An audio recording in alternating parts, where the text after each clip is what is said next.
Professor Fernando Capovilla, que é professor do Instituto de Psicologia da Universidade de São Paulo. Bom dia, professor. Bom dia. Por que inserir uma criança surda numa sala de aula regular é ruim para o seu aprendizado, professor? Então, nós fizemos o maior estudo do mundo sobre desenvolvimento de linguagem e desenvolvimento de escolaridade em crianças surdas e deficientes auditivas. Surda é aquela cuja língua materna é a Libras.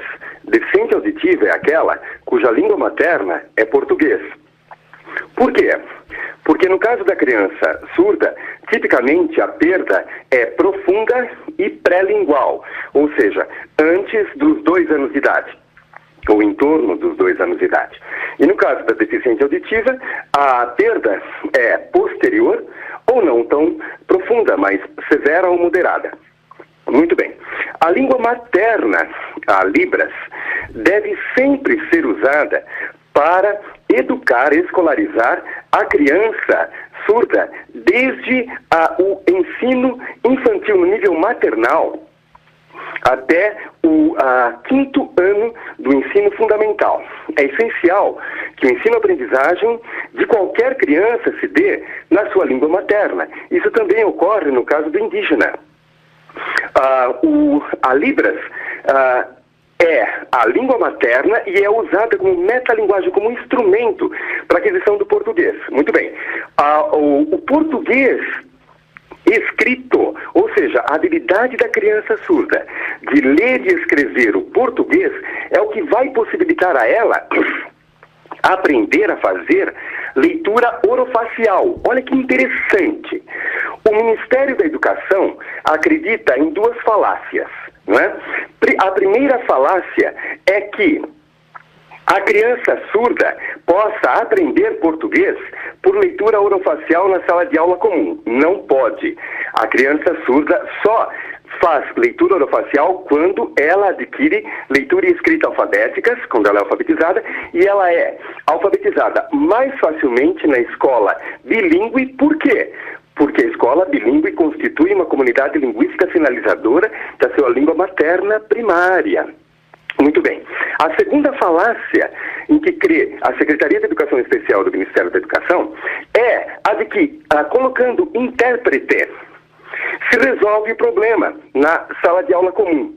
Então, a ideia é tomar as crianças das escolas bilíngues, crianças surdas, onde elas têm uma comunidade linguística sinalizadora, onde elas aprendem Libras, porque a maior parte das crianças surdas vem de lares de ouvintes e adquire Libras só no ensino infantil e fundamental. Bom, você pega essas crianças, tira da escola bilíngue e joga no meio de crianças ouvintes que desconhecem a sua língua e que, portanto, não a compreendem e são incapazes de se fazer compreender por ela. E aí você coloca um intérprete que vai interpretar o que o professor diz em português para Libras. Muito bem. Esse intérprete é inútil. Por quê? Porque se essa criança for tirada de uma escola bilíngue onde ela aprende Libras, ela não vai saber Libras. Não adianta colocar um intérprete na escola comum para interpretar para uma língua que ela desconhece. Ou seja, ela não vai ter Libras e nem vai ter português. Ou seja, é a pior coisa que se pode fazer com as crianças surdas do ensino público, infantil e fundamental. Não se pode privar uma criança da sua língua materna. A Libras é a língua mais adequada para a criança surda. Se a criança surda for privada de sua língua materna, da oportunidade de desenvolver a língua materna, ela será confundida com crianças autistas. Essas crianças serão encaminhadas para atendimento.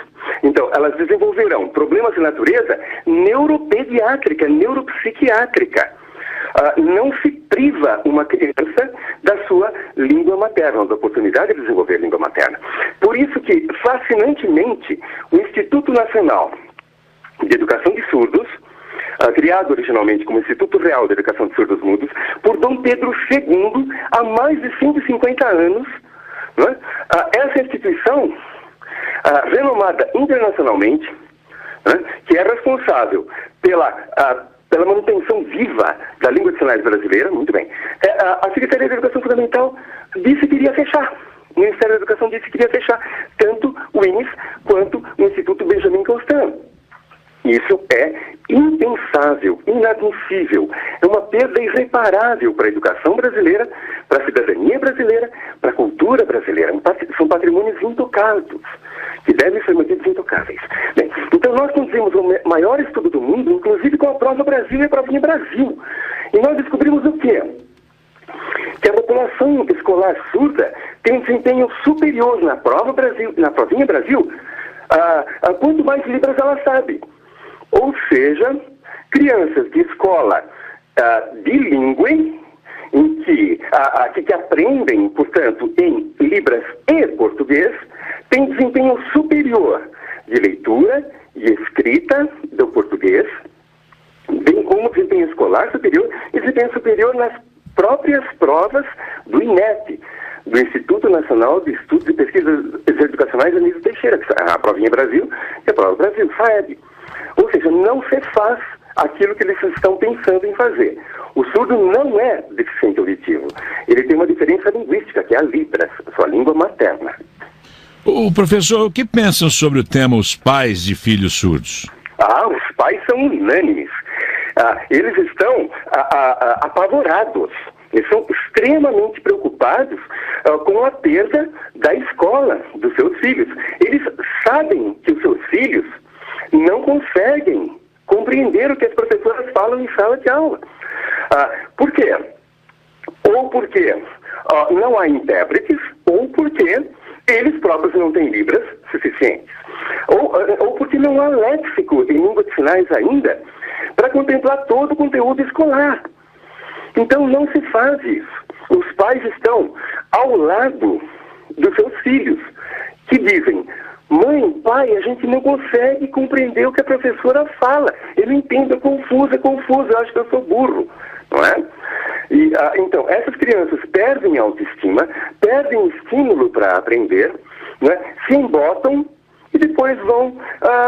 no futuro nós teremos um exército de surdos distribuindo filipetas com formas de mão, o alfabeto de línguas de sinais, como havia antigamente. Veja que interessante, só cerca de 20% da população surda está na escola. Por quê? Porque não tem escola suficiente para tanto surdo. E agora, as poucas escolas que existem estão sendo prostituídas, descaracterizadas, transformadas em escolas comuns. E todo esse patrimônio de formação de recursos humanos está sendo perdido por uma política completamente avessa à evidência científica. Antes de jogar, de brincar com a vida de 6 milhões de surdos e deficientes auditivos brasileiros, é importante levar em consideração o que a ciência tem a dizer. E a nossa pesquisa, que é a maior pesquisa do mundo, financiada pelo Ministério da Ciência e Tecnologia, pelo CNPq, financiada pelo próprio Ministério da Educação, CAPES e INEP, mostra que é necessário ter extremo cuidado com essa população, que eles não são deficientes auditivos. Ou seja, que o surdo tem uma diferença cultural, linguística importantíssima e que deve ser preservada, deve ser reconhecida. O ensino-aprendizagem deve ser ministrado em Libras, desde a educação infantil até o 5º ano de ensino fundamental. Libras e português. Isso vai possibilitar a criança aprender melhor português e então fazer todo, processar todo o conteúdo escolar em português. E a partir do ensino médio, já prescindir de qualquer ajuda ulterior em Libras. Ou seja, a sala de recursos para o atendimento educacional especializado que o governo está propondo, primeiro, ela não substitui uma comunidade escolar linguística sinalizadora, ou seja, não substitui um grupo de coleguinhas que também sinalizam e de professores fluentes em Libras, não substitui. O senhor pesquisa... Essa sala de atendimento educacional especializado, nela, as pobres professoras, pobres eu digo, porque o fardo que se coloca sobre as costas dessas professoras é imenso. Por quê? Porque elas vão ter, sem formação adequada, elas vão ter que atender simultaneamente surdos cegos, paralisados, autistas, deficientes mentais, e assim por diante. Ou seja, cada criança é diferente. Você só consegue educar, fornecer uma educação de qualidade, se você respeitar essas diferenças.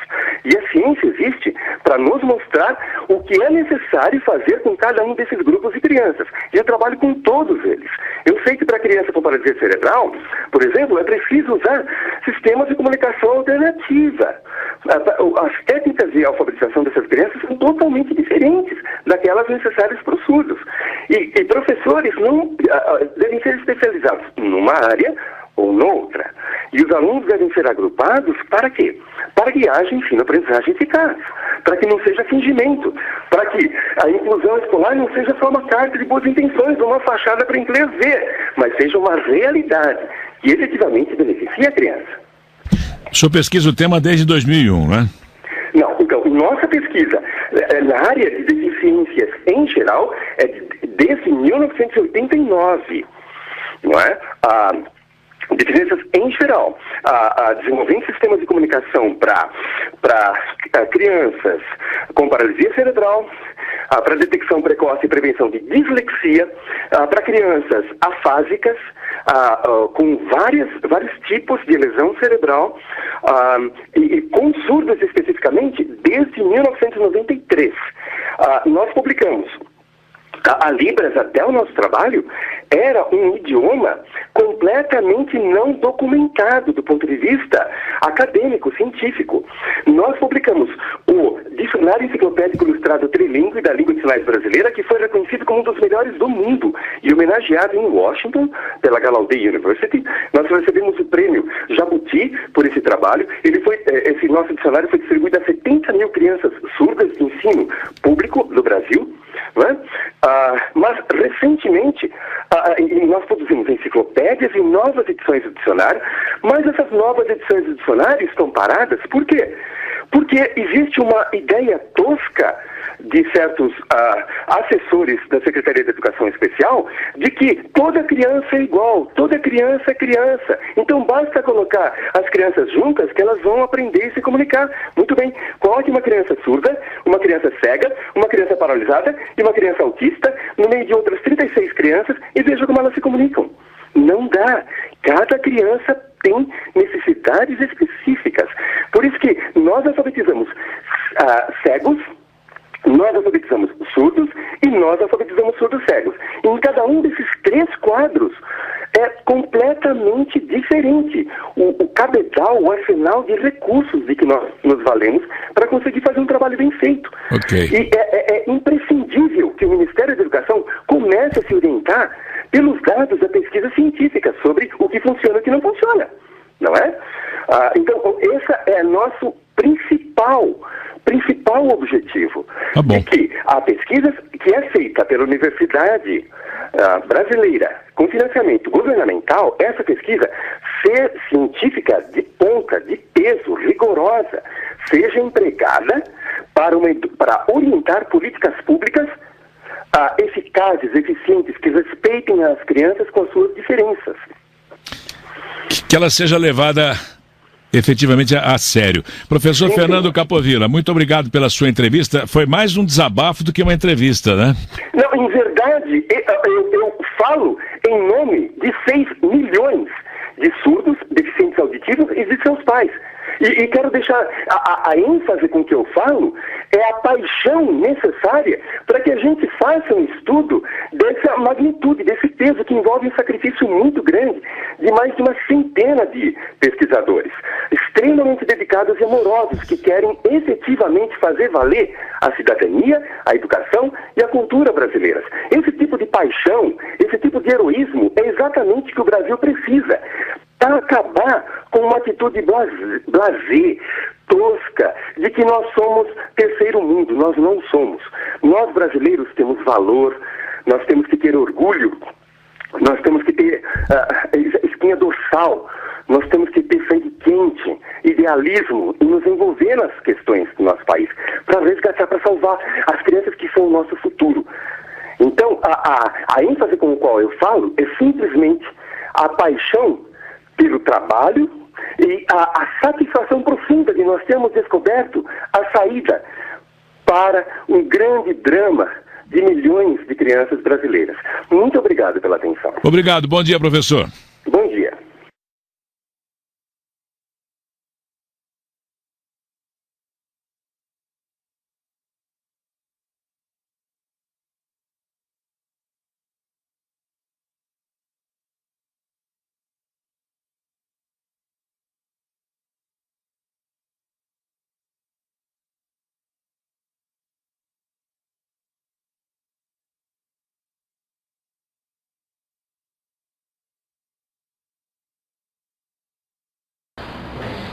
Boa tarde.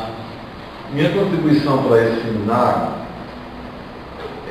vai ser buscar contribuir para que a gente reflita sobre 3 questões. São 3 perguntas que normalmente são feitas aos surdos, aos pais e professores de surdos, acerca das reivindicações nossas como escolas bilíngue para surdos, isto é, escolas que têm a língua brasileira de sinais como primeira língua e a língua portuguesa em sua modalidade escrita como segunda língua.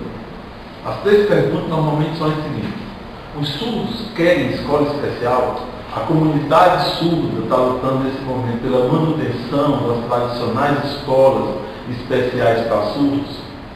Segunda pergunta: por que os surdos pedem, reivindicam escolas específicas e não como propõe a secretarial do setor de educação especial do MEC, é a inclusão de surdos em escolas comuns da rede regular de ensino.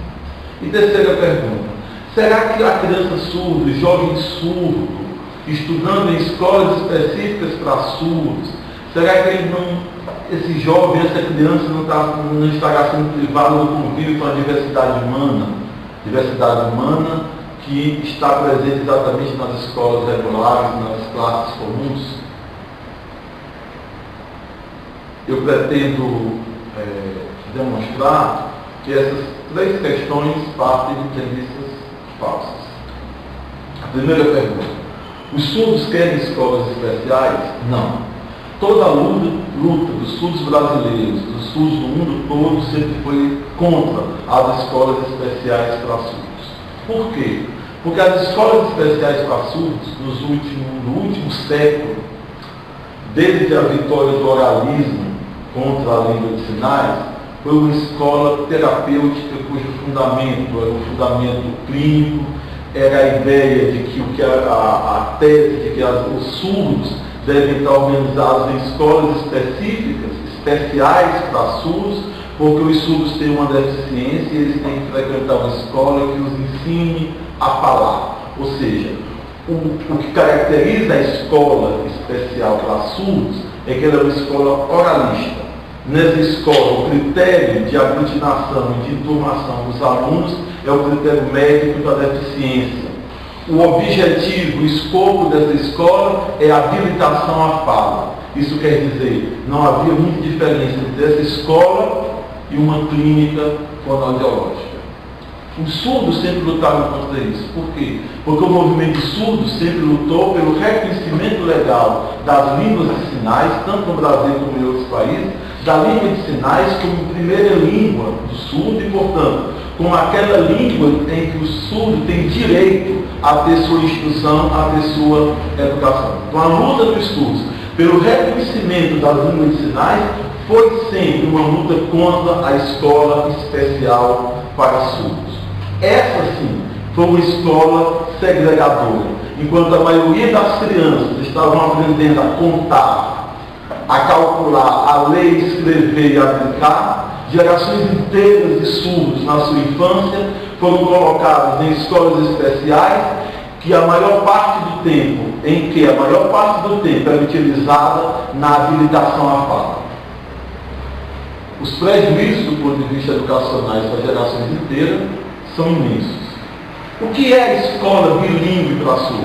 A escola bilíngue para surdos parte de uma reivindicação e de uma conquista já assegurada tanto em lei ordinária, a Lei 10.436 e o Decreto 5.626 de 2005, como em lei constitucional, com a inclusão da Convenção dos Direitos das Pessoas com Deficiência na legislação brasileira do status de emenda constitucional. O que diz a Convenção? O que diz a Convenção é que os surdos, as crianças surdas e surdos cegas têm direito a uma instrução na língua de sinais. Diz também que o Estado membro da ONU, o Estado que aderir à Convenção, tem a obrigação de promover a identidade linguística e cultural da comunidade surda. Tem a obrigação de promover a língua de sinais, mas não apenas difundir a língua de sinais. Tem a obrigação de promover a identidade surda e cultural da criança surda, do jovem surdo, da comunidade surda. O que é a escola bilíngue para surdo, portanto? É aquela escola que tem como critério, não mais o critério médico da deficiência, que era o critério das antigas escolas especiais para surdos, mas tem como critério agora o critério linguístico, o critério da língua de sinais. O que é esse critério da língua? Esse critério da língua, ao mesmo tempo, um critério pedagógico, é um critério psicológico, é um critério antropológico, é um critério cultural, é um critério linguístico. O ponto de partida, portanto, não é mais a deficiência ou a surdez, não é mais aquilo que, do ponto de vista médico, falta ao surdo. O critério agora das escolas bilíngues é o critério linguístico, o critério é aquilo que a comunidade surda fez de si, do ponto de vista histórico, do ponto de vista cultural, do ponto de vista linguístico, independente do que lhe faltou à natureza. A escola bilíngue para surdos, portanto, não é uma escola especial. A escola bilíngue para surdos é uma escola cujo fundamento é a língua e legalmente se ampara no reconhecimento da língua pela Lei 10.436, pelo Decreto 5626 de 2005 e pela Convenção, portanto, pela Emenda Constitucional que garante, que assegura o compromisso do Estado brasileiro em oferecer às comunidades surdas uma instrução escolar baseada na língua de sinais e em promover, apoiar a identidade linguística e cultural das comunidades surdas. Essa nossa interpretação da Convenção é a mesma interpretação que é feita pela Aliança Internacional das Pessoas com Deficiência. A sigla em inglês é AIDA. A AIDA, ela foi a principal articulação em rede das organizações de pessoas com deficiências do mundo inteiro na organização da Convenção de Nova York, da Convenção dos Direitos das Pessoas com Deficiência. E ainda hoje a AIDA ocupa um lugar importante junto à Organização das Nações Unidas, no sentido da supervisão da implementação da Convenção. Numa recente reunião ocorrida agora em julho de 2011 do Conselho de Desenvolvimento Econômico e Social da ONU, a AIDA foi convidada pelo Conselho de Desenvolvimento Econômico e Social da ONU a apresentar um informe. E nesse informe da AIDA, ela diz explicitamente que, do ponto de vista dos movimentos internacionais das pessoas com deficiência, ou seja, das entidades, das pessoas com síndrome de Down, com autismo, com cegueira, com surdez, etc., as escolas bilíngues para surdos não são escolas especiais. Por quê? Porque o que caracteriza as escolas especiais são duas coisas. O critério é médico e não pedagógico. E a língua não é um critério médico. A língua é um critério pedagógico. A escola especial se caracteriza, então, tanto pelo critério médico, como por uma diminuição do currículo, tendo em vista adaptar o currículo comum aos limites, aos supostos limites das pessoas com deficiência. Era o que ocorria aqui no Brasil com as antigas escolas especiais para surdos. Como a criança surda tem que passar a maior parte do tempo aprendendo a falar, e há um estímulo à audição, o tempo que sobrava para aprender a ler, escrever, conhecer a natureza, a história, a cultura, era muito pequeno. Então diminuía o currículo das escolas de surdo para que a maior parte do tempo fosse ocupada no ensino da fala, na habilitação do exercício da fala e da audição. Então, para a AIDA, as escolas bilíngues não são escolas especiais. E a AIDA, nesse documento, recomenda explicitamente que as línguas de sinais sejam reconhecidas, que as escolas que têm como língua de instrução as línguas de sinais e que ensinam na forma escrita a língua majoritária hegemônica do país em questão, essas escolas não sejam reconhecidas como escolas especiais, ainda que, do ponto de vista da gestão da educação nesses países, as escolas bilíngues para surdos sejam contadas como escolas especiais. Ainda, que é exatamente o que ocorre no Brasil, ainda que essas escolas bilíngues para surdos sejam contadas como escolas do sistema de educação especial, elas não se constituem, na verdade, em escolas especiais, ou seja, segregadoras, médico-terapêuticas para os alunos surdos. No entanto, não é essa a visão hegemônica hoje no setor de educação especial do MEC. E isso tem trazido para as crianças surdas, para a comunidade surda, né, muitos prejuízos do ponto de vista educacional. Você está vendo os dois dados, que é para os senhores e as senhoras terem noção do que está acontecendo. Entre 2007 e 2010, 19.694 crianças com deficiências a menos na educação infantil brasileira. Vou repetir, 19.694 crianças com deficiências a menos entre 2007 e 2010. Ou seja, em 2007 nós tínhamos 89.135 crianças com deficiência na educação infantil. 3 anos depois, esse número baixa para 69.441. Por que isso ocorre? Vocês verificam aqui uma diminuição de 22%. Não se trata, portanto, de diferença sazonal, que alguns anos é mais, alguns anos é menor o número de crianças com deficiência nas escolas. 22%. Significa dizer o seguinte: a política do setor de educação especial de hoje, ele prioriza não a transformação da escola convencional para torná-la acessível. Ele prioriza hoje o fechamento das classes e escolas específicas e a colocação das crianças, dos alunos com deficiência na sala regular. Essa sala regular não se torna inclusiva porque o aluno está lá. A proposta do médico qual é?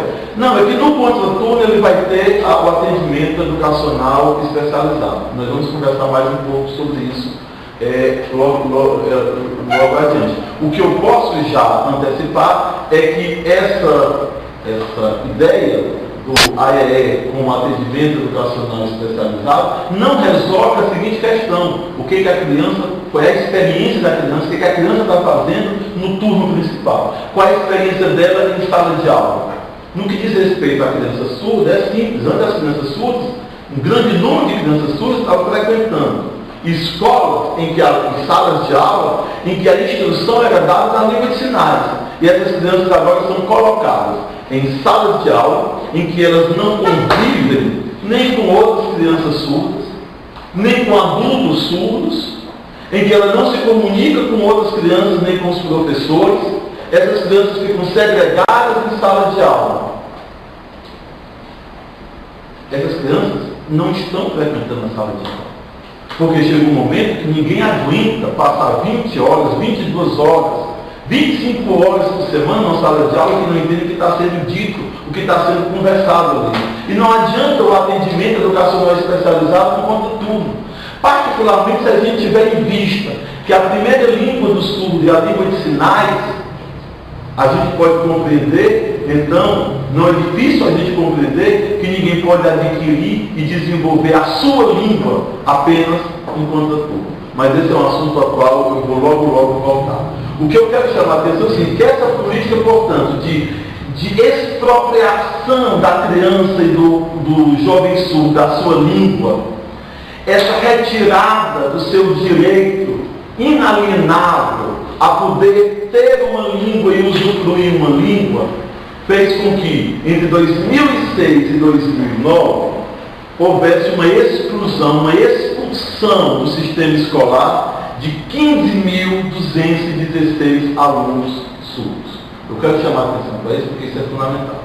Depois do reconhecimento legal da Libras em 2002, até 2006, houve um enorme crescimento da inclusão escolar. Uma inclusão que ocorria de duas formas: seja através de classes e escolas específicas, seja através de matrícula de crianças e jovens surdos nas escolas regulares. Em 2006, nós chegamos ao auge, 72 mil estudantes surdos no sistema escolar, nas duas modalidades de escolas. Em 2009, esse número diminui em 15.216. 15.216 alunos surdos que estão fora da escola. E por que o número tão grande? Vocês olham que percentualmente é grande. Se você tem 72 e vai para... você diminui 15 mil, é quase 20% também de exclusão em 5 anos. 20% de exclusão de alunos surdos das escolas. Qual é a questão que se apresenta aí? Sim, a barreira linguística. Na medida em que as crianças são retiradas das crianças, dos jovens, uma instrução na sua língua, essa escola não apenas não é interessante, mas essa escola perde completamente o sentido para elas. Logo que elas podem desobedecer aos pais, deixam de frequentar a escola. E o dado das pesquisas é o seguinte: 90% das crianças surdas abandonam a escola até o 5º ou 6º ano. E no 5º e 6º ano, 90% das crianças surdas. Por isso, abandonar a escola. Por isso que nós estamos numa situação hoje, em que menos de 20% dos surdos em idade escolar frequentam a escola. E o que nós estamos querendo dizer com esse número? Essa exclusão de mais de 15 mil alunos surdos entre 2006 e 2009 é que, se persistir essa política do setor de educação especial do médico, de fechamento de classes de escolas de surdos, aumentará a exclusão dos surdos em idade escolar do sistema escolar. As últimas 2 perguntas antes de encerrar. Por que não? Por que escolas específicas e não classes comuns com atendimento educacional especializado? Olha, é isso que já está acontecendo. O que já está acontecendo hoje é que os surdos estão sendo colocados em classes comuns da rede escolar com atendimento educacional especializado à tarde. E é por isso que os alunos surdos estão abandonando as escolas. É por isso que está havendo essa exclusão dos alunos surdos do sistema escolar. Ou seja, o sistema está mais excluindo das escolas e classes regulares do que incluindo nas classes comuns da rede regular. E por quê? Porque o que se perde é maior do que o que se ganha. O que se perde é a língua e o que se ganha é uma sala de aula onde a língua não é vivenciada, uma escola onde a língua não é vivenciada. E isso se dá, portanto, por 3 motivos. Primeiro, é que para o uso e o aprendizado da sua língua, de uma língua que a linguística chama de língua natural, é preciso um ambiente linguístico natural, um ambiente propício para que a criança aprenda uma língua. O que é este ambiente propício? Um ambiente que usa a língua. Um ambiente em que a criança surda possa conviver com outras crianças surdas, com adultos surdos, um ambiente onde a experiência múltipla, diversa do mundo possa ser apanhada e organizada na língua que a criança surda usa. Um ambiente em que ele possa, portanto, e ao mesmo tempo aumentando a sua compreensão da experiência de mundo, na medida em que aumenta o seu uso e a sua compreensão da língua na qual ele organiza a sua experiência de mundo. É preciso lembrar que é a seguinte coisa: 95% das crianças surdas têm pais ouvintes. A única possibilidade da criança surda, da maior parte das crianças surdas, ter acesso a essa comunidade linguística natural é se ela frequentar escolas bilíngues, onde a maior parte dos colegas sejam surdos, onde tenha professores surdos, onde tenha adultos surdos, onde ele possa conviver com outros surdos que são filhos de surdos e que, portanto, trazem historicamente a experiência da língua, como ampliam presentemente essa mesma experiência da língua. Nesse sentido, a adesão do Brasil à Convenção dos Direitos das Pessoas com Deficiência significa que o Estado brasileiro se obrigou a promover essa identidade linguística das crianças surdas, tanto as que são filhas de pais surdos como as que são filhas de ouvintes. A proposta do AE, eu já me referi a ela, só quero chamar a atenção à seguinte coisa: para que haja uma experiência com primeira língua, com a L1, é preciso, para que uma língua seja a primeira língua de um usuário, é preciso que ele conviva com essa língua. Meu filho, por exemplo, ele convive com outras crianças surdas e com adultos surdos 4 horas por dia, de segunda a sexta. A maior parte do tempo ele convive com outras crianças ouvintes e com adultos ouvintes. Qual é a experiência que meu filho vai constituir sua identidade linguística? Que ele vai aprender a língua, que ele vai se identificar com a língua, que ele vai ter acesso à cultura e se identificar com essa cultura. Veja, eu estou falando aqui de uma obrigação que o Estado brasileiro aceitou na medida em que ele aprovou a Convenção de Emenda de Estados, o status de emenda constitucional. Promover a identidade cultural todos os surdos. Na medida que essas crianças surdas são retiradas da sua sala de aula, da sua escola, e colocadas em salas de aula e escolas lusófonas, o que está sendo retirado dela é a possibilidade de aprender uma língua, a possibilidade de se identificar com o mundo léxico e de sentido dessa língua, a possibilidade de se identificar com essa cultura. Mas quando a gente não tem uma língua, a gente perde não apenas um meio de comunicação. Quando a gente não tem a língua, a gente perde a possibilidade de organizar o pensamento. A gente perde a possibilidade de ter uma organização complexa do pensamento. A gente perde a possibilidade de organizar simbolicamente a experiência afetiva, a experiência cultural, a experiência social na qual a gente está imerso. A gente perde a possibilidade de ler o mundo, de compreender o mundo, de organizar o mundo, de intervir no mundo. Mas dito isso, significa também que a gente perde outra possibilidade, a possibilidade de ter opinião a dar, a possibilidade de ter uma vontade a manifestar.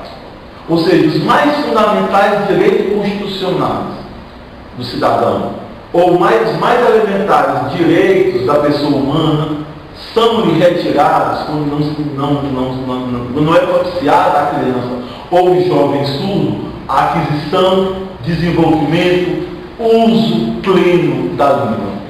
Está sendo retirado dessas crianças a possibilidade de elas terem uma organização da língua, ter uma organização da experiência de mundo, ter uma organização da vontade, de desejos, ter opiniões a dar. Significa dizer que a essas crianças está sendo retirada a possibilidade de elas fazerem usufruto dos direitos constitucionais fundamentais que são assegurados a qualquer cidadão brasileiro. Por fim, eu queria me referir à seguinte coisa, rapidamente. Será que a criança que convive, a criança surda que estuda numa escola de surdo, ela não está sendo impedida de conviver com a diversidade humana que existiria na escola de ouvintes? Não. A própria formulação dessa pergunta já é uma formulação, o ponto de partida dela é preconceituoso. Me permitam dizer com toda sinceridade. É mais ou menos como se diz, negro é tudo igual. Esse pessoal indígena é índio assim mesmo. Judeu tem mania de fazer assim. Quando o racista que diz isso, como ele não conhece os negros, como ele não conhece os índios, como ele não conhece os judeus, isso que é desconhecido para ele aparece como sendo uma uniformidade. Uma escola de crianças e jovens surdos é uma escola tão diversa quanto uma escola de ouvintes. Na verdade, é uma escola mais diversa do que a maior parte das escolas de ouvintes, que se classificam a partir de um critério social. A escola de surdos, nela estão presentes crianças e jovens de todas as classes sociais, das mais diversas formações culturais, das mais diversas orientações morais e religiosas, crianças heterossexuais, crianças homossexuais, crianças negras, crianças indígenas, crianças crioulas, crianças brancas, crianças das mais diversas regiões da cidade, às vezes da região metropolitana, crianças com deficiências físicas, crianças com deficiências sensoriais, crianças surdo-cegas, crianças com síndrome de Down, crianças autistas. Nas escolas bilíngues para surdos, cujo critério é a língua e não o critério econômico social, o critério médico da deficiência, nós encontramos a mais ampla diversidade de mundo. Ampla diversidade de mundo não apenas porque sujeitos de experiências históricos culturais diversas estão ali, mas porque há uma língua, mas também porque há uma língua que permite a essas crianças e jovens surdos aprender, organizar e dar sentido a essa experiência múltipla e diversa do mundo. Portanto, concluindo de verdade agora, essas 3 questões que costumam se apresentar, eu responderia a elas da seguinte forma: a escola bilíngue para surdos não é uma escola especial, o critério dela não é médico, o critério dela é linguístico, cultural. Nesse sentido, o seu fundamento é o que manda constitucionalmente a Convenção dos Direitos das Pessoas com Deficiência. Segundo, a escola bilíngue para surdos é a escola que permite o acesso, o desenvolvimento, o enriquecimento da língua de sinais para a criança e para o jovem surdo. Nesse sentido, também realiza o que manda constitucionalmente a Convenção: a promoção da língua, da identidade linguística e da identidade cultural. Terceiro, devido à língua, a escola bilíngue para surdos é o que permite que a criança surda, que o jovem surdo, viva de modo linguisticamente organizado a diversidade, a pluralidade, a multiplicidade que constitui o nosso mundo histórico e cultural. Ok.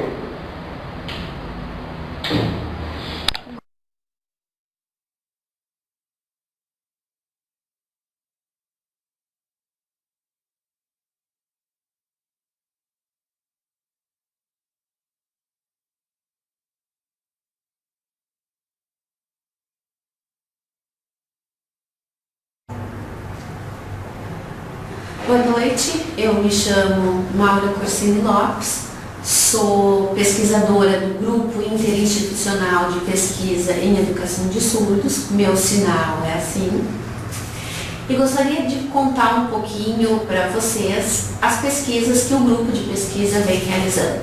Nós realizamos no Rio Grande do Sul 2 pesquisas, uma já concluída e a outra em andamento, termina final deste ano de 2011. A pesquisa já concluída se chamava A Educação de Surdos no Rio Grande do Sul e a pesquisa agora em andamento se chama A Situação dos Intérpretes no Rio Grande do Sul. Na primeira pesquisa, A Educação de Surdos no Rio Grande do Sul, o grupo dividiu ela em 2 fases, 2 grandes fases. Uma primeira fase, nós tentamos mapear onde estavam os alunos surdos matriculados nas escolas públicas, particulares do Estado.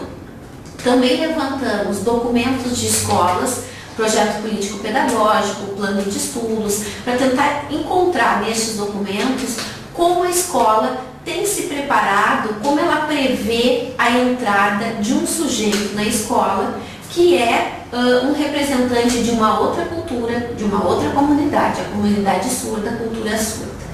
Então, feito esse primeiro grande levantamento, nós passamos para uma segunda fase dessa pesquisa, que foi irmos até as escolas onde nós tínhamos o levantamento que esses surdos estavam, para tentar fazer filmagens, conversar com professores, conversar com esses alunos surdos para saber que situação então, como eles se viam dentro daquele espaço pedagógico. Para nossa surpresa, no Rio Grande do Sul, nós percebemos um grande número de alunos surdos incluídos nas escolas regulares. Por que surpresa diante de tantas políticas de inclusão? Surpresa por causa da situação em que esses alunos incluídos se encontram. O que nós observamos? Que constatações foram feitas? Porque aqui não se trata de ser a favor ou contra a inclusão, porque não é isso que está em jogo, não é isso que se coloca no centro dos debates. A questão é que qualidade de educação nós temos hoje nas nossas escolas. É claro que há sempre um perigo de generalização, de dizer que todas as escolas são boas ou todas as escolas são ruins, mas uma grande maioria das escolas onde estão os surdos incluídos, elas vivem uma realidade muito semelhante. Qual é? Estes alunos que estão nessas escolas, principalmente nos anos iniciais, eles não conhecem língua brasileira de sinais. Eles não convivem com outros surdos fora da escola, fora da família, quer dizer, eles vivem num mundo completamente ouvinte, onde a sua condição primeira de surdez é desrespeitada. Por que eu digo desrespeitada? Nós acreditamos que a surdez é uma materialidade que se encontra no corpo. Sobre essa materialidade escrita neste corpo se inscrevem diferentes leituras sobre essa condição primeira. Nas escolas regulares, a grande leitura sobre essa materialidade da surdez, do corpo surdo, é uma leitura que assemelha à deficiência e à incapacidade desses sujeitos. Com este olhar, tendo este olhar, o professor, ao incluir este aluno, parte do pressuposto que ele não tem as mesmas condições que os demais alunos da sala de aula possuem para aprender e se desenvolver. O que acontece decorrente disso? Esse aluno não tem um bom desenvolvimento linguístico, porque falta uma estrutura linguística sólida para que ele possa interagir em sala de aula com o professor e com os colegas. Falta para ele uma estrutura em língua portuguesa, porque ele também não tem língua de sinais, porque não vive numa comunidade linguística específica, e não tem uma língua de portuguesa desenvolvida, porque também não compartilha das mesmas condições que os ouvintes do ensino e da aprendizagem desta língua. Então, o que a gente percebe dentro do cenário da pesquisa? Que a grande questão está, os surdos estão incluídos na escola regular, porém, eles não conseguem atingir competência linguística suficiente para dar conta daquilo que a escola se propõe a desenvolver com eles, que seria a questão da aprendizagem, a questão da socialização e da disciplina. Se nós entendermos socialização simplesmente com estar junto com outros, essa dimensão ela pode ser dada conta dentro das políticas de inclusão, como nós assistimos hoje na escola de surdos. Porém, se estar na escola, se inclusão significa aprender com o outro, se desenvolver com o outro em condição de igualdade, então o debate muda um pouco o seu percurso. Quando nós falamos em inclusão, nós partimos do grande princípio da onde ele deriva, que é o princípio da educação para todos. Se defende esse princípio da educação para todos e uma educação com qualidade. O que significa isso? Significa que os surdos, tendo a língua brasileira de sinais reconhecida como língua oficial do país, não pode e não é um deficiente, mas sim um representante de um grupo cultural específico, o grupo e a comunidade surda, a cultura surda. Para poder falar em cultura, eu tenho que ter uma série de elementos que caracterizam uma cultura. Um deles, o desenvolvimento da língua. O outro, o uso do tempo, do espaço de uma forma específica. E o espaço surdo é utilizado de acordo com sua dimensão visual, quer dizer, com seu desenvolvimento visual, que vai dar toda a estrutura para a sua, não só para a sua língua, mas para a sua forma de estar no mundo. Ele vive na relação com o mundo de uma forma visual. Então, só por aí nós temos vários organizadores, várias formas de tradução da cultura que estão colocadas nessa discussão e nessa análise da escola. Quando nós falamos que a inclusão de surdos tem que ultrapassar o estar junto na escola, tem que garantir o mergulho linguístico desse sujeito numa comunidade surda, nós não estamos defendendo uma guetização, nós não estamos defendendo a separação do surdo em relação aos outros, mas nós estamos querendo garantir condição de igualdade de desenvolvimento. Se a língua brasileira de sinais é uma língua tanto quanto a língua portuguesa no nosso país, significa que eu também posso entender inclusão dentro de um espaço surdo onde os ouvintes vêm ser incluídos dentro dessa comunidade linguística, desta outra língua oficial do nosso país. Então se defende o que diante da situação muito precária, muito preocupante que nós encontramos dentro das escolas com as nossas pesquisas? Os professores se consideram incapazes de trabalhar com surdos. Incapazes não porque não possuem cursos de formação, mas porque desconhecem a cultura surda, desconhecem a língua brasileira de sinais. Alguns deles fizeram nas suas universidades uma formação de 30 horas ou de 60 horas, que está incluída nos cursos de licenciatura, e carecem de um mergulho linguístico maior. Como essas crianças, esses alunos não convivem com outros surdos, eles também não conseguem desenvolver uma identidade surda que não seja aquela marcada, atravessada, constituída pela deficiência. Então, nesse sentido que nós defendemos que a primeira escola para os surdos deve ser uma escola onde a língua brasileira de sinais seja a primeira língua para esse povo. E essa primeira língua, portanto, não é nenhuma outra língua que não seja uma outra língua oficial dentro do país. Quer dizer, não é uma escola especial que nós precisamos, não é uma escola para deficiente que nós queremos. Nós queremos uma escola bilíngue para surdos. Uma escola onde os surdos que trabalham nela possuem competência linguística em língua brasileira de sinais e competência linguística em língua portuguesa escrita.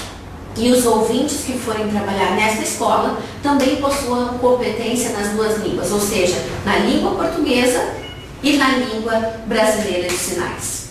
Isso para nós é extremamente importante porque vai garantir o ambiente linguístico nas duas línguas. Ou seja, a criança pequena que precisa de um espaço surdo para o seu desenvolvimento, ela vai estar mergulhada dentro de um contexto cultural, identitário, que ela carece fora daquele espaço escolar.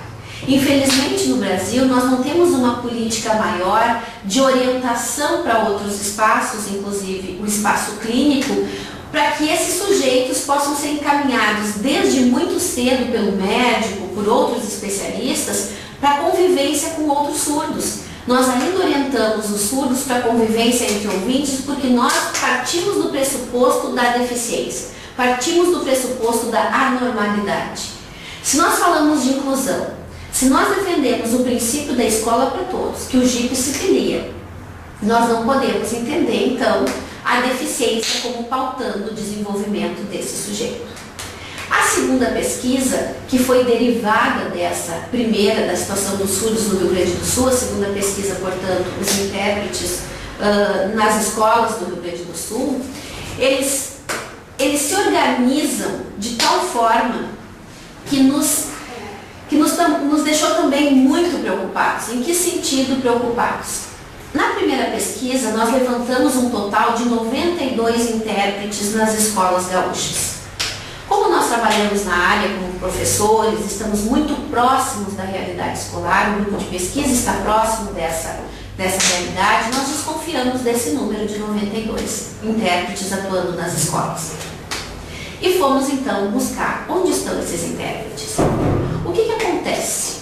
Nas escolas nós temos percebido que qualquer profissional, qualquer pessoa que saiba minimamente dizer: oi, tem fome, tem frio, fica quieto, calma, né? Devagar, que são palavras que a escola utiliza com muita recorrência, qualquer pessoa que saiba dizer isso em língua brasileira de sinais é considerado, é nomeado como intérprete de língua brasileira de sinais. Então, aquele número primeiro de 92 cai para baixo de 30 intérpretes.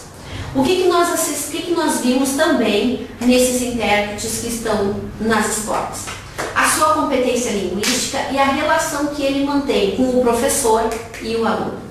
O segundo elemento importante e preocupante para nós nessa segunda pesquisa é justamente essa relação que o intérprete possui com o professor. O professor, por desconsiderar a função do intérprete, por não saber trabalhar junto com esse outro profissional, dividindo a sala, ele concorre com o intérprete. Ou, então, quando ele não concorre, ele muitas vezes atribui ao intérprete a função de professor.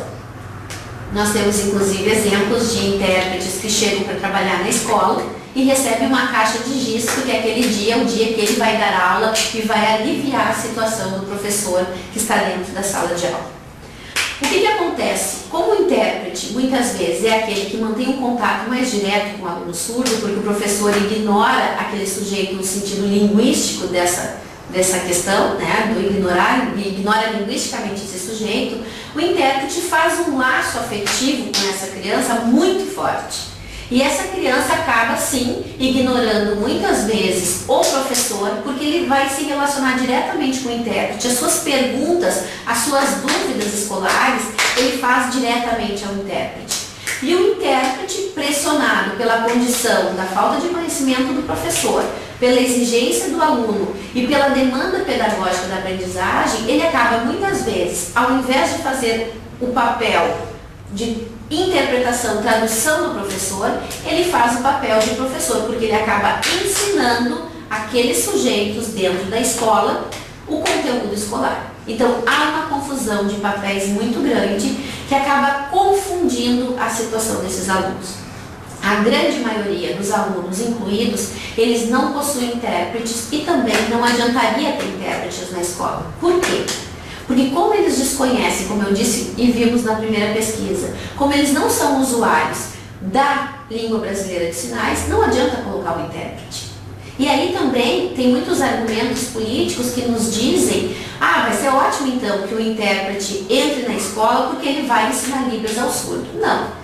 Nenhum de nós, ouvintes, aprendemos a língua portuguesa, aprendemos a falar, aprendemos a nos comunicar com o outro por um intérprete. Nós mergulhamos num ambiente linguístico favorável a esse desenvolvimento e o desenvolvimento cognitivo que é decorrente do uso dessa língua.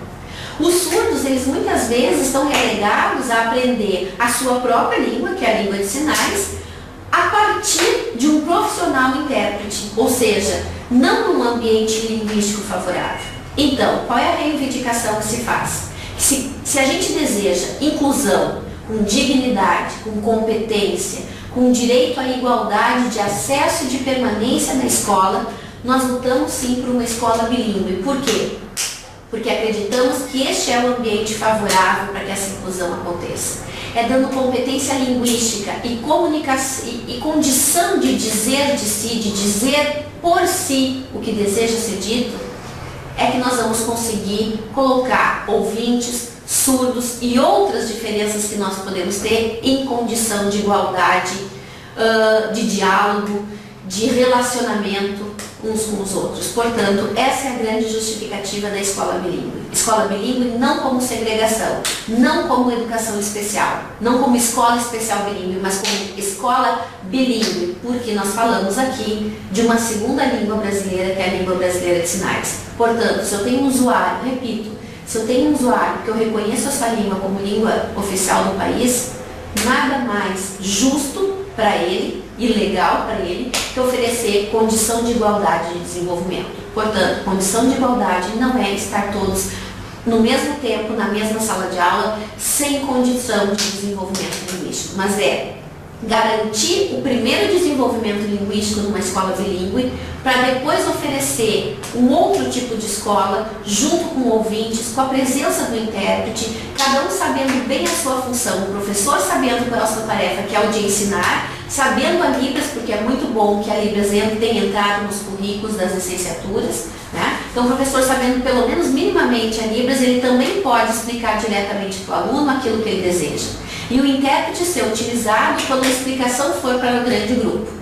Então, nesse sentido, a nossa reivindicação, com respaldo nas pesquisas desenvolvidas e nas constatações que temos feito da situação preocupante dos alunos surdos matriculados nas escolas e das condições dos professores que estão cada vez mais se sentindo desestimulados, se sentindo incompetente no seu trabalho diante daquele com quem ele não se comunica. E sem comunicação não se tem pedagogia, não se tem ensino, não se tem aprendizagem aprofundada e com qualidade. Quando eu digo isso, eu estou defendendo não uma progressão simples do aluno, que ele avança porque ele tem competências relacionais, mas porque ele tem competência de aprendizagem. Nesse sentido que se defende esse outro espaço com integridade, com exigência, com competência técnica, competência pedagógica.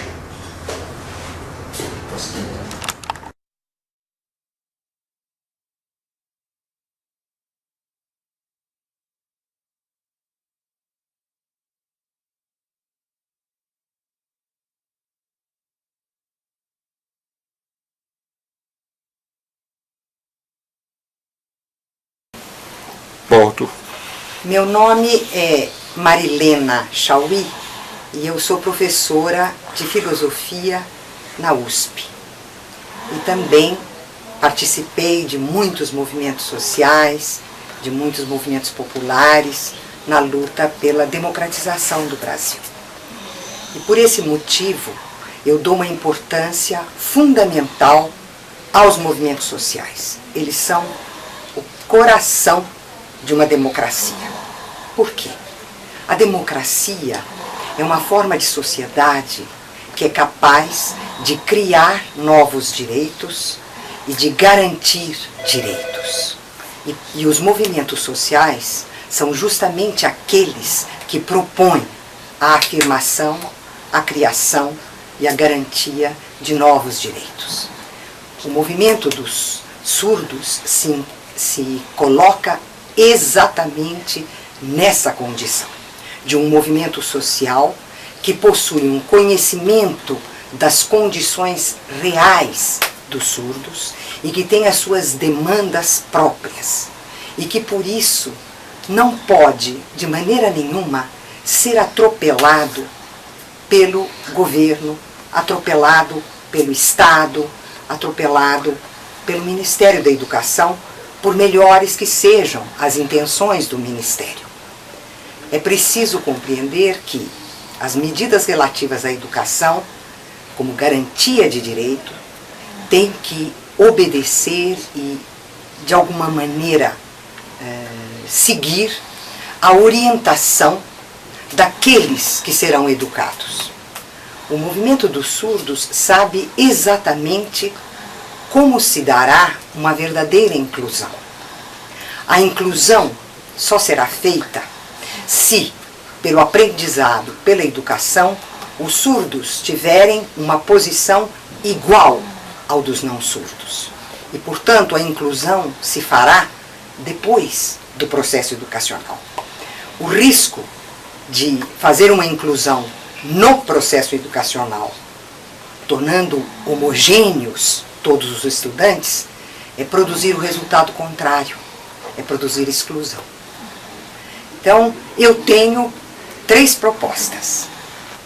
Proposta número 1.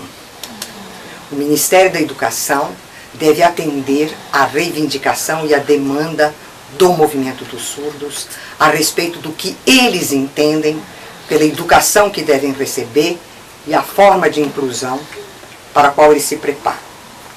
Segundo, uma vez isso respeitado, abrir o diálogo do Ministério com esse movimento para que haja um entendimento, uma compreensão recíproca, uma negociação e um avanço. E terceiro, que o país inteiro se sinta concernido por essa questão e que compreenda que a verdadeira inclusão só pode ser entre aqueles que são considerados iguais.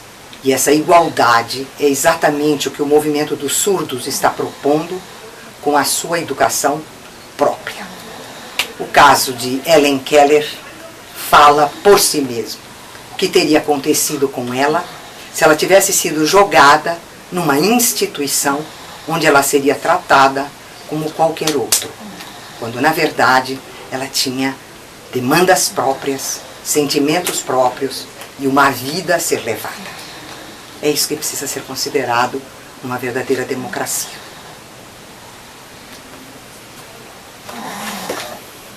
Obrigado.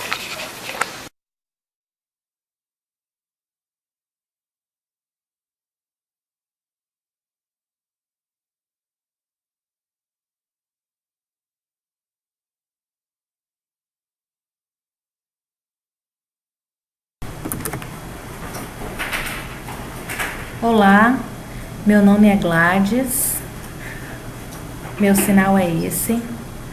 Eu trabalho na UFSC, Universidade Federal de Santa Catarina, sou professora e pesquisadora, principalmente no ramo da pedagogia.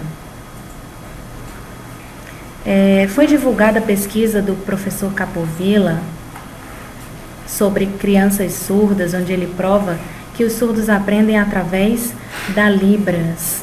Temos aí uma afirmativa de valor. E agora, no Brasil, nós estamos preocupados com a necessidade da educação bilíngue, das escolas bilíngues. Nós percebemos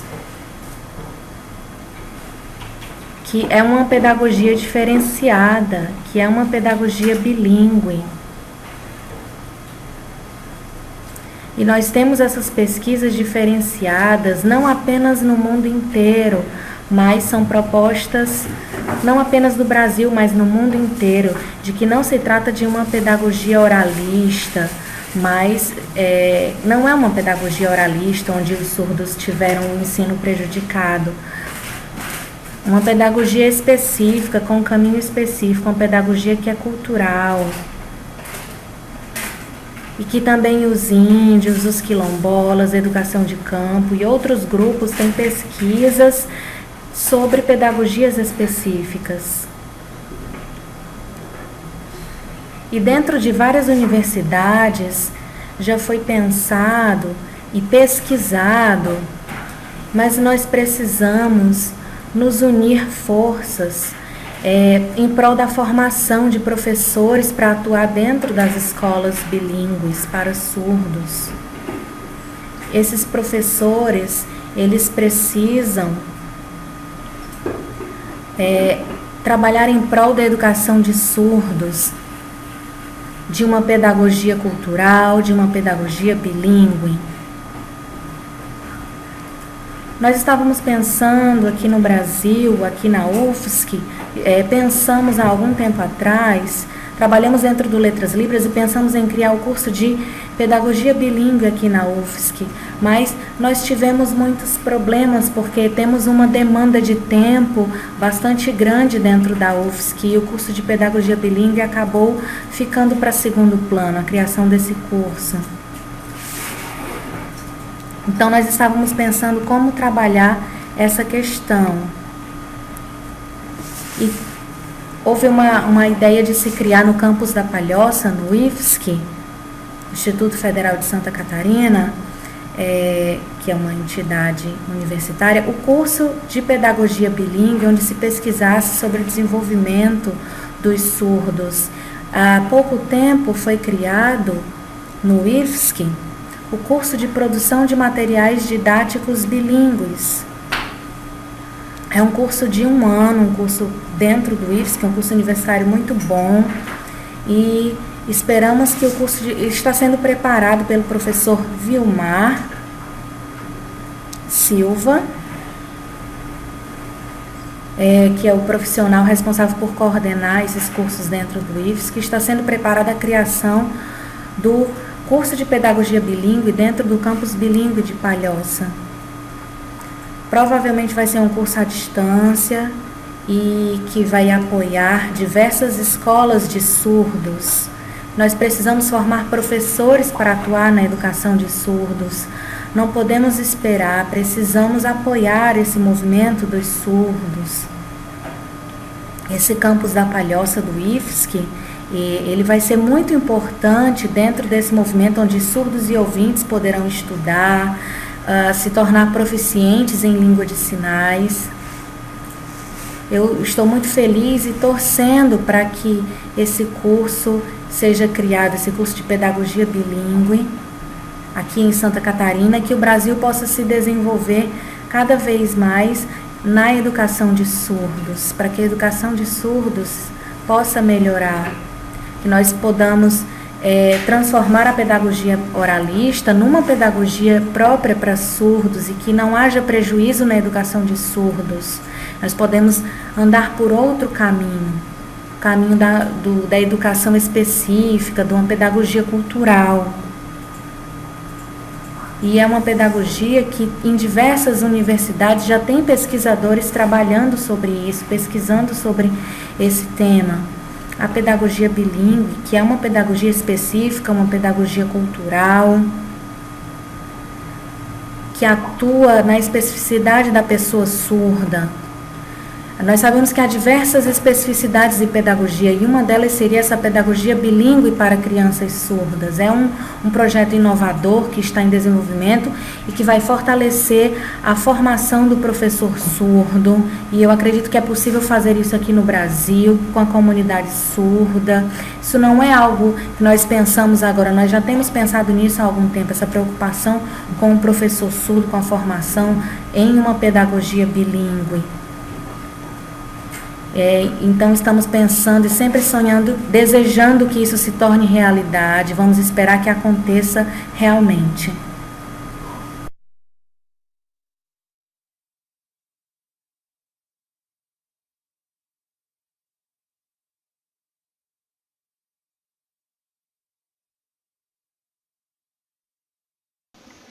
Ok, olá a todos, é um prazer estar aqui. Eu sou a professora Mariane Stumpf.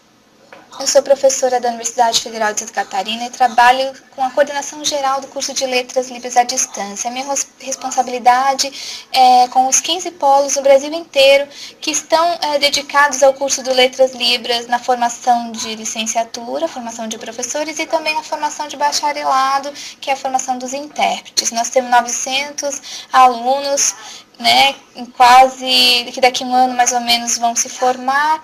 Então, já formamos uma turma do grupo de 2006, de licenciatura, com 9 polos que já estão formados, com diversos surdos, então, atuando no mercado de trabalho de ensino de língua de sinais, em função do decreto 5626, que exige a formação, né? Então, o ensino de Libras nos cursos de licenciaturas.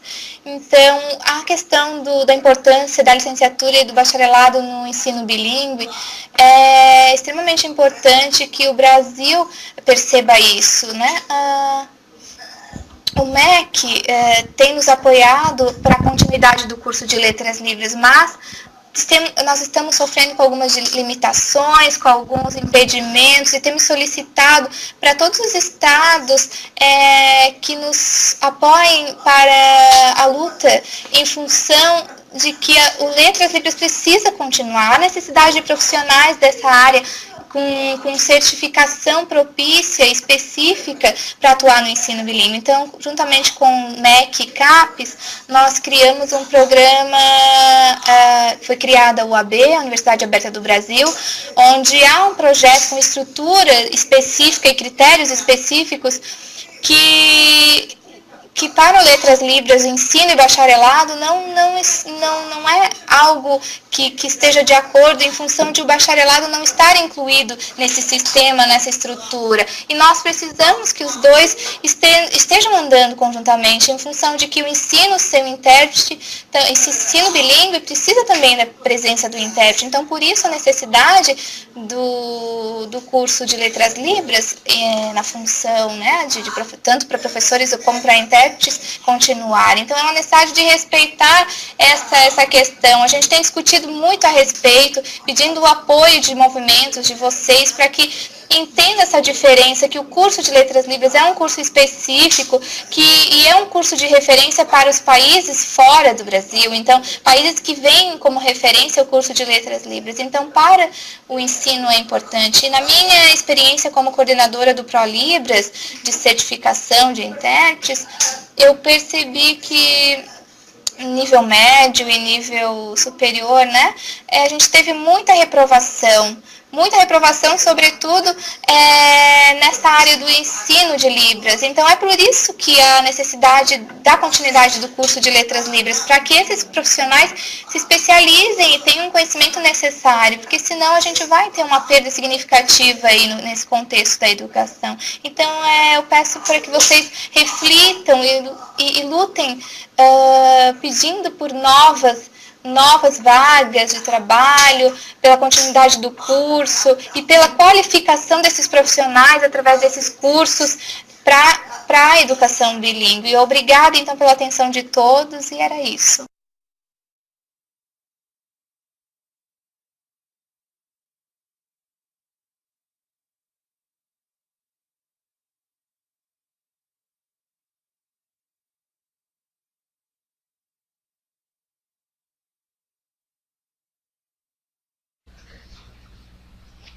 Gostaria nesse momento de apresentar aos parlamentares do Brasil um líder de suma importância, presidente da Federação Mundial de Surdos, Cole Allen, e pedir que ele discorra a respeito do conteúdo da Convenção Internacional sobre os Direitos das Pessoas com Deficiência. Cole, você poderia falar para nós um pouco sobre a Convenção e o que concerne as escolas bilíngues para surdos e a cultura surda? Sim, Patrícia, a Convenção sobre os Direitos das Pessoas com Deficiência é um documento de grande importância na defesa dos direitos, incluindo aí as pessoas surdas. Antes da Convenção não haviam documentos que assegurassem de forma consistente os direitos das pessoas surdas. A Convenção, então, tornou-se um documento valioso para garantir esses direitos. O que está ocorrendo no Brasil, mas que não deveria, é um desconhecimento ou uma leitura equivocada sobre o que preconiza a Convenção. É necessário que se observe o que foi acordado nesse documento, especialmente o que está dito no artigo 24, item 3b e 3c, que aborda questões cruciais sobre o direito à educação das crianças surdas. Nesses itens citados, determina-se que a educação de surdos deva ser realizada em língua de sinais, num ambiente bilíngue que lhes assegure a aquisição natural de sua língua materna, a língua de sinais, acompanhada do aprendizado da língua oral do país em sua modalidade escrita. Desse modo, a aquisição da língua brasileira de sinais como língua materna de forma natural é condição essencial para que a criança surda tenha acesso à educação. Também é necessário atentar para o que está disposto no item 30.4, que trata do reconhecimento da cultura surda.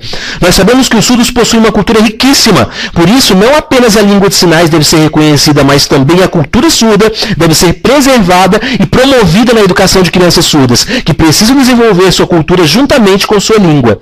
É necessário, portanto, que o governo brasileiro respeite e cumpra o que está determinado na Convenção Internacional das Pessoas com Deficiência. Desrespeitar essas determinações legais é um atentado aos direitos humanos, e eu sei que a comunidade surda brasileira é muito forte, que vai lutar contra essa política de educação inclusiva imposta à comunidade surda. As crianças surdas precisam ter garantido seu direito a uma educação em língua de sinais, a uma escola bilíngue e ao desenvolvimento de sua cultura.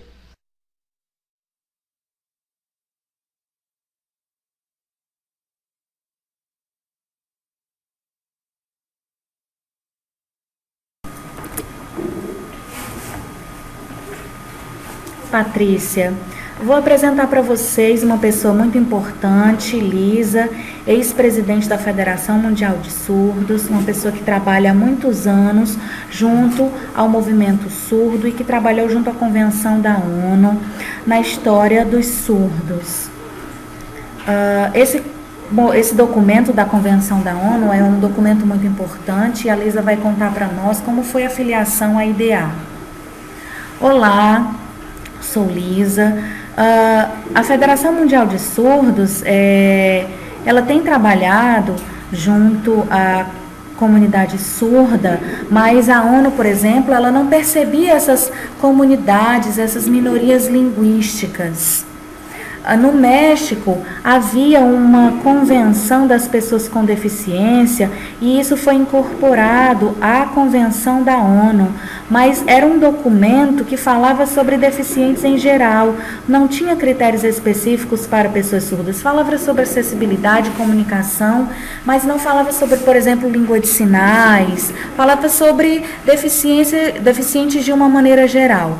A ONU tinha esses critérios dentro da convenção e o mundo inteiro seguia esses critérios, falando das pessoas enquanto diversidade de grupos, mas com o objetivo de integrar a todas as pessoas. Falava sobre cultura, mas não tinha nada sobre surdos especificamente, apenas sobre deficientes, e lutou-se para que numa reunião, por exemplo, com 80 pessoas, nós fomos e explicamos o que era língua de sinais, o que era cultura surda, e nós explicamos, e as pessoas tiveram essa compreensão e aceitaram que a língua de sinais tinha status linguístico. Atualmente, esse trabalho continua, foi um trabalho durante 10 anos, junto ao governo, para que nós tivéssemos esse contato com o governo. E quando mudavam os governantes e os líderes, nós tínhamos que explicar novamente esses conceitos do que era língua de sinais, o que era intérprete de língua de sinais, o que era surdez. E eu sozinha, trabalhando junto a escolas de surdos, foi muito difícil manter essa interação e informação junto a essas pessoas. pessoas. Há pouco tempo nós tivemos uma reunião muito importante, nós tivemos alguns embates contra a Convenção da ONU, pessoas que se colocaram contra, porque não tinham essa compreensão do que era a língua de sinais. Porque tem milhões de pessoas que têm línguas diferentes no mundo inteiro, e uma delas é a língua de sinais. Então, o governo ele precisa aceitar essa diversidade linguística que existe entre os diversos grupos. E tudo isso eu estava explicando na reunião e entrando em contato com os líderes, falando sobre a importância da educação de surdos, a importância da língua de sinais, e muitos participantes começaram a ter uma compreensão com relação a essa diversidade linguística dos diversos grupos linguísticos das comunidades. Foi um trabalho bastante árduo até que nós conseguimos essa aceitação. Em algumas cidades, em alguns países, a língua de sinais ela é vista como inferior. É preciso que o governo seja a favor de políticas que favoreçam o status de língua de sinais enquanto língua, que essa língua seja respeitada. Não há um problema com relação a essa língua. Nas assembleias, por exemplo, com os governos, onde nós tínhamos pessoas de diversos países, temos pessoas de diversos países, há intérpretes de diversas línguas de orais. Por exemplo, se tiver 30 países, nós temos intérpretes de 30 línguas orais. E com relação aos surdos, por exemplo, às vezes você tem diversos surdos e você tem um intérprete que pode ser utilizando uma língua de sinais internacional. Foram argumentos que foram utilizados para convencer esses grupos na convenção do quanto que era importante e também era possível ter políticas para implementar o uso dessa língua. Então, eu participei o dia inteiro dos grupos de trabalho, manhã, tarde e noite, e nós fomos conversando, e o governo, os governantes foram quebrando alguns mitos, algumas visões preconceituosas e mudando a consciência. Foram várias e várias reuniões, até que quando nós terminamos, foi aceito o apoio aos surdos nessa convenção. E tínhamos governantes de diversos países presentes e diversas pessoas deficientes também estavam presentes em diversos grupos de trabalho. E houve uma votação e foi aprovado colocar na Convenção da ONU o respeito à língua de sinais, à comunidade surda. Então, foi decretado isso no final da reunião. As pessoas que estavam presentes aplaudiram com muita alegria, foi um momento muito emocionante. Inclusive, tinha também algumas pessoas com deficiência física e motora presentes e nós ajudávamos a aplaudir como os surdos. Ao final da reunião, nós também pensamos como seria o futuro de organizar esse documento de maneira muito segura, para que ele tivesse muita sustentação, porque a Federação Mundial de Surdos sozinha, ela não tem como apoiar toda a comunidade surda mundial. Nós precisamos dar suporte a essa federação, não somente com a língua de sinais internacional, mas com línguas de sinais de diversos países, para que nós pensarmos em, no futuro, melhorar a educação de surdos, o movimento de surdos, a importância das crianças surdas, o apoio às crianças surdas.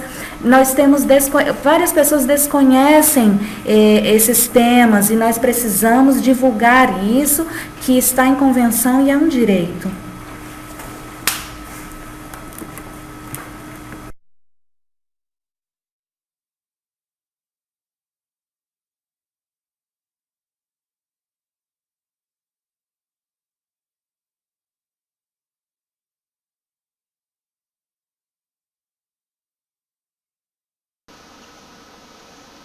Olá, tudo bem? O meu sinal é esse, o meu nome é Patrícia, eu sou professora de Língua de Sinais na Universidade Federal de Santa Catarina e também sou diretora de Políticas Educacionais na FENEIS. Toda a comunidade surda brasileira está preocupada com a educação de surdos em geral e eu vou apresentar nesse vídeo um pouco sobre o que é o movimento Setembro Azul, do que se trata esse movimento. Todos os surdos eles estão organizando movimentações no Brasil inteiro. Por que motivos? Porque todos os surdos eles estão preocupados com o Plano Nacional de Educação, o PNE, que está em desenvolvimento, em votação no Congresso Nacional. É um plano que vai durar por 10 anos, então por isso toda a comunidade surda está muito angustiada e preocupada com o que vai ser decidido. Os surdos, têm uma história de luta dentro da comunidade, uma história que tem se desenvolvido, que tem valor, produção cultural de língua de sinais, uma marca histórica em defesa dos direitos dos surdos. E o que seriam os direitos dos surdos pelos quais nós lutamos agora? Nós estamos tratando nesse momento dos direitos educacionais. A comunidade surda ela está muito preocupada porque nós sabemos que nós temos um problema com a política nacional do MEC que impõe a educação inclusiva aos surdos. E o que os surdos precisam é de escolas bilíngues para surdos. Não é uma escola segregacionista, mas é uma escola que tem como objetivo desenvolver o potencial das pessoas surdas. E isso já tem sido apresentado em várias pesquisas. Há 10 anos nós temos pesquisas que provam que os surdos eles aprendem em escolas bilíngues específicas. Tem um pesquisador chamado Capovilla, esse é o sinal dele, e ele tem pesquisado sobre esse assunto há 10 anos aqui no Brasil. Ele pesquisou em 15 estados brasileiros de 2001 a 2011, são 10 anos de pesquisa sobre a educação de surdos. E é uma pesquisa que não pode ser ignorada. O que essa pesquisa lá apresenta sobre o desenvolvimento da educação de surdos? Que os surdos que estudam em escolas inclusivas, e comparados aos surdos que estudam em escolas bilíngues, que são escolas específicas, essa pesquisa apresenta que os surdos das escolas bilíngues têm um desenvolvimento em leitura e escrita superior aos surdos das escolas inclusivas. Esses surdos das escolas inclusivas, eles têm sido prejudicados nesse desenvolvimento. Foram 9.200 alunos pesquisados. E é uma pesquisa que vem comprovar. O pesquisador Capovilla é um dos apoiadores do movimento surdo. E esse movimento dos surdos, ele é a favor de escolas específicas para surdos, uma educação cultural e diferenciada. E em várias partes do país nós temos líderes surdos que estão se movimentando e se organizando para apresentar ao MEC em Brasília nossas propostas e dizer que nós não estamos satisfeitos com a atual política de educação. Os surdos, nós temos nos baseados na Declaração de Vancouver, que é uma declaração que foi assinada em 1992 e ela recomenda o quê? Que qualquer política pública que envolva segmentos específicos tem que respeitar a opinião desses segmentos, o que esse segmento deseja, anseia, o que o segmento tem como proposta. E o MEC, infelizmente, não tem feito isso com relação à comunidade surda. E foi isso que aconteceu, por exemplo, no CONAI, que é o Conselho Nacional de Educação de Surdos. E em 2010, os surdos eles levaram suas propostas e nós tínhamos nesse evento a equipe do MEC, a SECAD, houve uma certa influência, um movimento, como se a comunidade surda tivesse com propostas segregacionistas na votação dos projetos do CONAI. E nós não estamos a favor de uma proposta segregacionista. Nós estamos a favor de uma escola bilíngue, bicultural, específica para surdos. Nós temos a Convenção Internacional das Pessoas com Deficiência. E o que é que essa convenção trata? Trata que a língua de sinais ela deve ser respeitada, que é uma educação cultural para surdos, no caso a educação específica para surdos. Essa convenção, Convenção da ONU, por exemplo, ela reconhece a educação de surdos como sendo importante para a construção da autoestima dos surdos, para o aprendizado, para o progresso, desenvolvimento e aquisição da linguagem. Então, nós não temos uma proposta segregacionista. Eu não estou falando aqui em meu nome, Patrícia, eu estou falando em nome de toda a comunidade surda do Brasil. Nós estamos recolhendo propostas do Brasil inteiro e elaborando um documento. E também nós temos parceria com a Federação Mundial dos Surdos, WFD. Federação Mundial dos Surdos. Essa federação, ela também tem essa proposta de escolas bilíngues para surdos. E também essa federação, ela está vinculada à IDA, que é a International Disability Alliance. E essa instituição IDA está vinculada à ONU. E quais são as propostas que são apresentadas, né? A ONU sempre chama a IDA e chama a WFD para discutir as propostas que interessam à comunidade de surdos. Agora, em julho, de 4 a 6, a IDA teve a apresentação de um documento para a ONU, e o que esse documento tratava? Tratava sobre políticas educacionais, porque muitos países estão com propostas de educação inclusiva. E o que seria a proposta de mostrar para esses países? De que não seria necessário fechar as escolas bilíngues para surdos, mas que essas escolas elas fossem valorizadas e potencializadas, porque é o espaço de preservação da língua de sinais. Então, que essas escolas elas fossem mantidas abertas e que continuassem recebendo apoio. O objetivo também é o objetivo de pesquisar nessas escolas. A IDA apresentou essa proposta ao MEC e o MEC concordou de que essas escolas bilíngues elas precisam receber apoio e continuar se desenvolvendo. Que a inclusão dos surdos ela efetivamente se dá quando os surdos estudam em escolas bilíngues. Nós surdos pedimos também com relação às políticas educacionais brasileiras, que o MEC respeite a pessoa surda. Nós temos surdos, a Maura Lopes também é uma representante, o Capovilla, que são os pesquisadores. E também estivemos na Jovem Pan. Também temos o Emiliano, que é outro lutador dentro desse movimento. Quem mais? Nós também temos a Lisa, que foi a ex-presidente da WFD, a Mariane, professora Mariane Stumpf, a professora Gladys Perlin, estão tratando sobre como é a formação dos surdos dentro do Letras Libras e do curso de Pedagogia Bilíngue. Todas as pessoas estão dando depoimentos sobre a importância da escola de surdos para uma educação bilíngue, como apoio para escolas bilíngues para surdos. O que nós precisamos com relação a isso?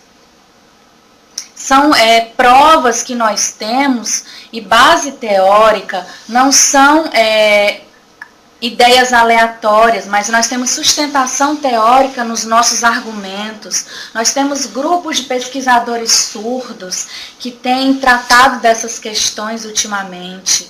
E nós pedimos ao PNE, a comissão especial que está tratando do PNE, que dê atenção as propostas de emendas substitutivas que nós estamos levando para apresentar. Essas emendas substitutivas, elas estão em desenvolvimento e vamos ver se elas vão ser aceitas e incorporadas ao PNE. Nós não queremos o fechamento da escola de surdos e apenas a educação exclusiva. Nós queremos apoio às escolas bilíngues para surdos. É muito importante também que essa proposta nesse documento é um documento que não trata só, por exemplo, da pessoa surda em detrimento de outras pessoas. Nós estamos tratando de uma educação que ela é diferenciada, é bilíngue, é bicultural. O que a comunidade surda quer não é educação especial. Nós queremos uma escola bilíngue verdadeira, uma escola verdadeiramente bilíngue, não um pseudo-bilinguismo, não educação especial, onde o surdo é tratado pelo ouvintismo, com relação à sua, como se faltasse alguma coisa, mas nós estamos tratando aqui de questões linguísticas e culturais, e o significado disso é muito importante, porque dá igualdade de direitos aos surdos, assim como os indígenas têm uma educação específica. Com relação às emendas substitutivas, nós queremos que as escolas de surdos continuem abertas, escolas bilíngues, e que a L1 dos surdos, a primeira língua dos surdos, seja a língua de sinais, e que o português escrito seja tratado como segunda língua para os surdos. Com relação aos alunos surdos, também é importante que nós continuemos lutando por essa escola bilíngue, como uma proposta que é um espaço de pesquisa, também para mostrar resultados de pesquisa para a sociedade nesses espaços. Se nós incluirmos todos os surdos e nós pensarmos como que estará a questão da linguagem assegurada, a primeira língua como língua de sinais, porque nas escolas inclusivas a primeira língua é a língua portuguesa. Então, colocar um intérprete nessa situação também não resolve o problema. Por exemplo, crianças surdas que deveriam adquirir a língua de sinais, ter uma educação primeiramente na sua língua de sinais, onde isso favoreceria a educação, uma aquisição da linguagem, na inclusão isso não é possível. Então, as emendas elas estão preocupadas principalmente com a entrada de professores surdos na educação infantil, assim como a comunidade indígena tem uma educação diferenciada, nós estamos lutando por uma educação específica para surdos. E também com professores que saibam língua de sinais, que sejam fluentes em língua de sinais, sejam professores bilíngues de verdade, proficientes na língua de sinais. Nós surdos também pedimos nas emendas que o Letras Libras ele continue sendo apoiado e também o curso de pedagogia bilíngue que seja disponibilizado à distância para que nós tenhamos mais profissionais no Brasil inteiro formados nessas áreas, porque nós temos poucas pessoas formadas nessas duas áreas específicas. A primeira turma de surdos no Letras Libras se formou há pouco tempo, mas são pouquíssimos alunos, não vão cobrir toda a demanda do Brasil. Então nós pedimos apoio também para essa formação em nível superior. E que o Congresso Nacional, o PNE, tenha consciência de que a pessoa surda, do que a pessoa surda quer, de como ela deseja que a sua educação seja tratada, que não seja diminuída ou colocada de lado, mas que essas emendas, essas propostas, elas sejam ouvidas. Agora, essas emendas elas estão sendo apresentadas em todo o Brasil por líderes surdos. Eu gostaria de agradecer, pedir que vocês lessem as propostas e as emendas com muito carinho e que seja possível incorporar essas emendas ao documento final do PNE e que nós pensemos que a educação, a comunidade surdas,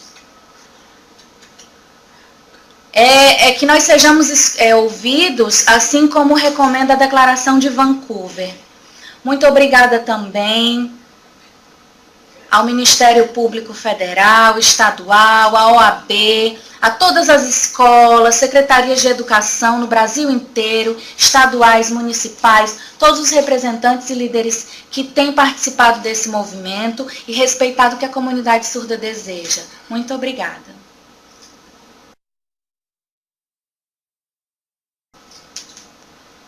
Nós surdos fomos em Brasília, entregamos os documentos e a proposta das emendas substitutivas à Comissão Especial do PNE e vocês também podem ler essas emendas em www.fenes.org.br/Setembro Azul. Lá tem todos os documentos com todas as emendas e as propostas que os surdos elaboraram.